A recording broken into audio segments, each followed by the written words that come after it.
पशुपति व्रत आपको लगता है कि आप करते हैं, शिव महापुराण की कथा कहती है पशुपति व्रत आप नहीं करते, संकल्प आप लेते हैं, कराने वाला तो मेरा देवाधिदेव महादेव होता है, कोई दूसरा नहीं करा सकता। कहीं बैठी हो प्रीति बिड़ला, कहीं बैठी हो तो हाथ हिलाइएगा। मैं प्रीति बिड़ला, सुदामा नगर, इंदौर, आप ही हैं, दोनों हाथ हिला दो एक बार ऐसे।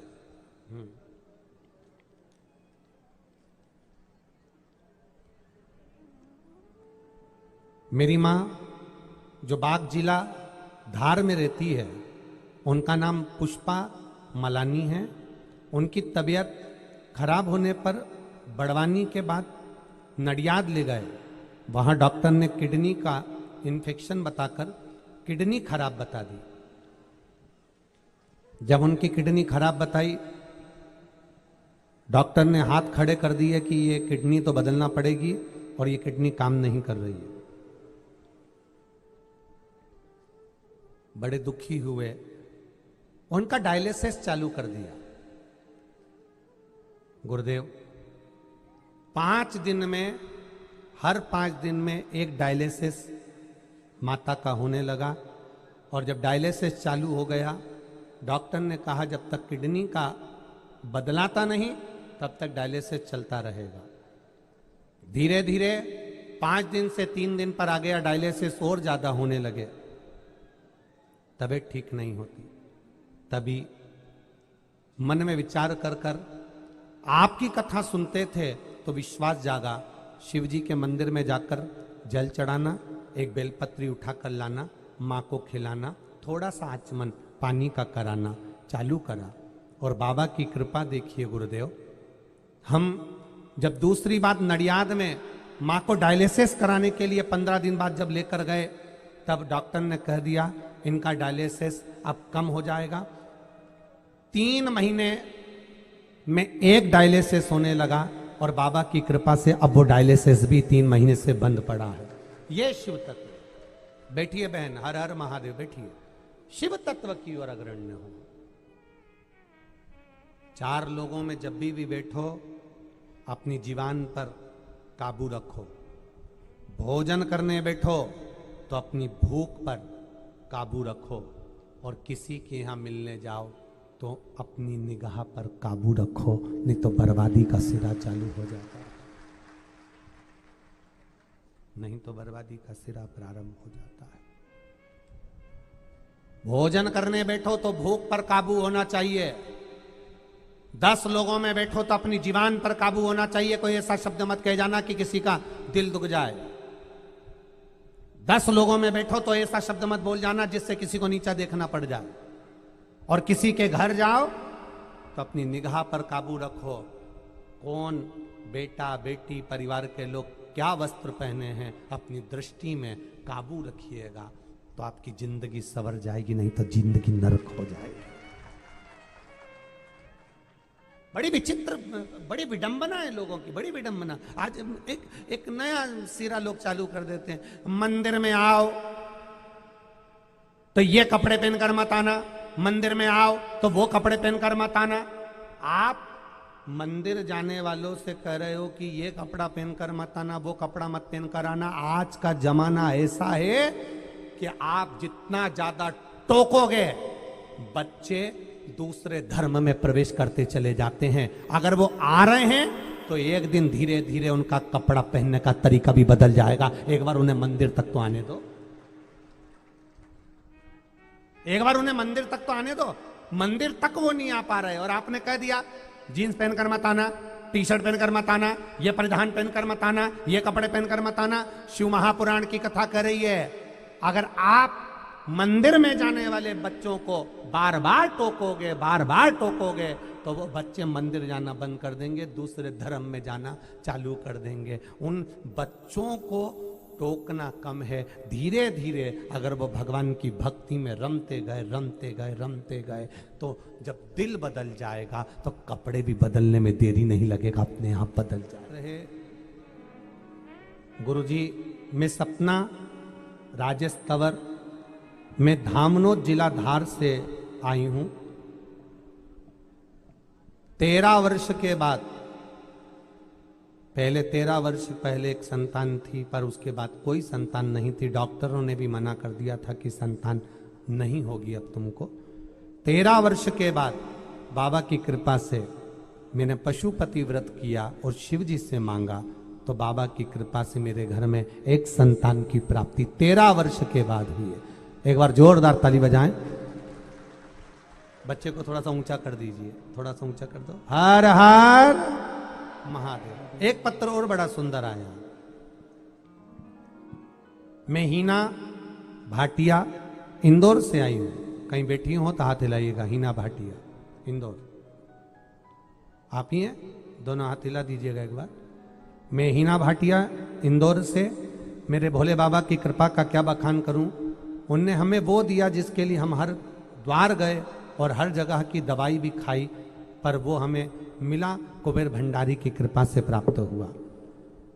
हम हमारे माता पिता के 5 भाई बहन हैं, सभी के विवाह हो चुके थे और हमारे यहाँ सभी भाई बहनों के मिला के 6 बेटियां ही बेटियां थीं और पुत्र की प्राप्ति किसी के यहाँ नहीं थी। गुरुदेव, कभी कभी मन में ऐसा लगता था, कुछ लोग ताना दे देते थे, अपशब्द कर देते थे कि 5 भाई बहन हैं और सभी के यहाँ पर बेटियां ही बेटियां हैं, कोई पुत्र नहीं।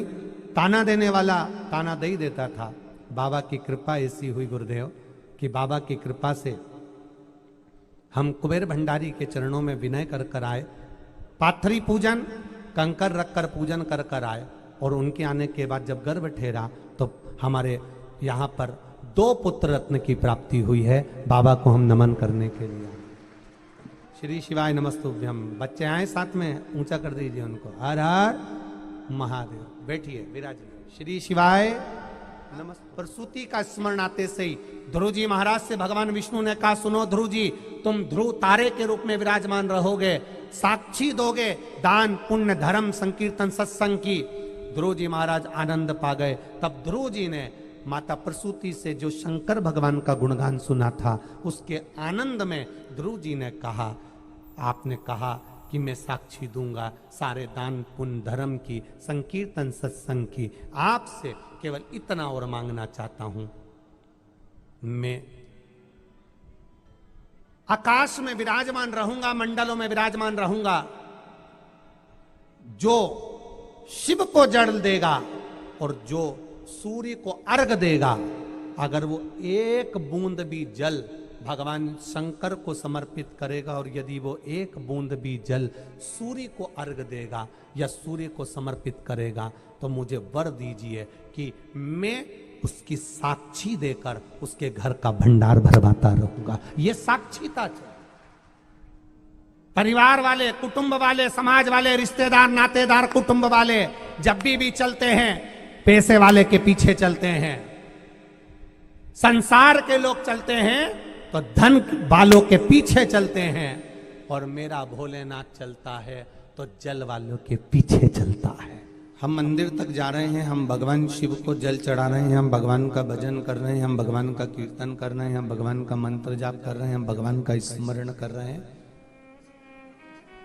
यदि उसकी चौखट तक, उसके दरवाजे तक, उसके मंदिर तक, उसकी कथा तक हम पहुंच रहे हैं, तो ये निश्चित है कि आप भगवान की निगाह में हो और भगवान आपको कुछ अच्छा बनाने का प्रयास कर रहा है। यदि हम उसकी चौखट तक जा रहे हैं, यदि हम उसके द्वार तक जा रहे हैं, यदि हम उसकी कथा तक जा रहे हैं, यदि हम उसके चौखट तक पहुंच रहे हैं, हम उसके दरवाजे तक यदि पहुंच रहे हैं, तो ये अपने भीतर ये भाव आ जाना चाहिए कि हम उसकी दृष्टि में हैं, हम उसकी निगाह में हैं।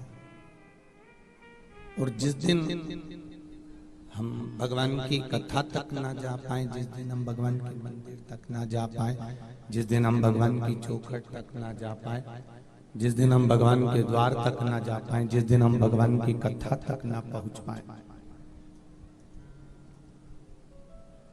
तो ये समझ लेना चाहिए कि उस परमात्मा ने अपनी दृष्टि हम पर से हटाई। मंदिर जा रहे हो, आप शिवालय जा रहे हो, एक लोटा जल भगवान शिव जी को रोज प्रतिदिन चढ़ा रहे हो, रोज महादेव की दृष्टि में आप आ रहे हो, रोज शिवालय जाकर, रोज टीवी पर, मोबाइल पर, कथा पंडाल में कहीं ना कहीं कथा को श्रवण कर रहे हो, तो ये समझ लेना जैसे माता पिता के रहते हुए बच्चा टेबल पे से कूद जाता है, पलंग पर से कूद जाता है, और माता पिता सम्मुख रहते हैं तो बच्चे को भय नहीं रहता। आप प्रतिदिन शिव के मंदिर में जाकर एक लोटा जल चढ़ा रहे हो, कथा सुन रहे हो, तो तुम भी ये स्मरण में रखना कि भोलेनाथ और माता पार्वती माता पिता के रूप में हमारे साथ है, तो हमें भी संसार का भय की कथा कहती है वो तो भगवान ने तुमको निमित्त बनाया है, इसलिए तुम कर रहे हो, नहीं तो तुम्हारे जैसे ढेर पड़े हैं, उस शिव के भक्त ढेर पड़े। कभी अहंकार में ना फूलिए। मिट्टी, मानव और मंत्र, ये तीनों छोटे नहीं होते हैं। लोग इनको छोटा मानते हैं। मिट्टी, मानव और मंत्र, ये कब प्रबल होकर तुम्हारे सामने आ जाए कोई भरोसा नहीं होता। जो मिट्टी तुम्हारे पांव के नीचे है, जो मिट्टी तुम्हारे पैर की धूल है, एक दिन वही मिट्टी तुम्हारे मरने के बाद तुम्हारे ऊपर आकर पड़ जाती है। जो मिट्टी पांव की धूल है, जो मिट्टी पैर की धूल है, तो मिट्टी, मानव और मंत्र कभी छोटे नहीं होते। मिट्टी जो पैर की धूल कहलाती है, पांव में रहती है, वो तुम्हारे मरते ही तुम्हारी छाती पर, तुम्हारे मुख पर आकर पड़ जाती है। और मानव, जिस मनुष्य को हम छोटा समझते हैं, ये कुछ नहीं कर सकता, कुछ नहीं कर सकता, जिसको लोग धिक्कार देते हैं, जिसको लोग ठोकर मार देते हैं, जिसको लोग अपशब्द कहकर भगा देते हैं, जिसको लोग ताना देकर भगा देते हैं, एक ना एक दिन वही तुम्हारे सामने कुछ कर कर दिखाकर सामने खड़ा मिलता है।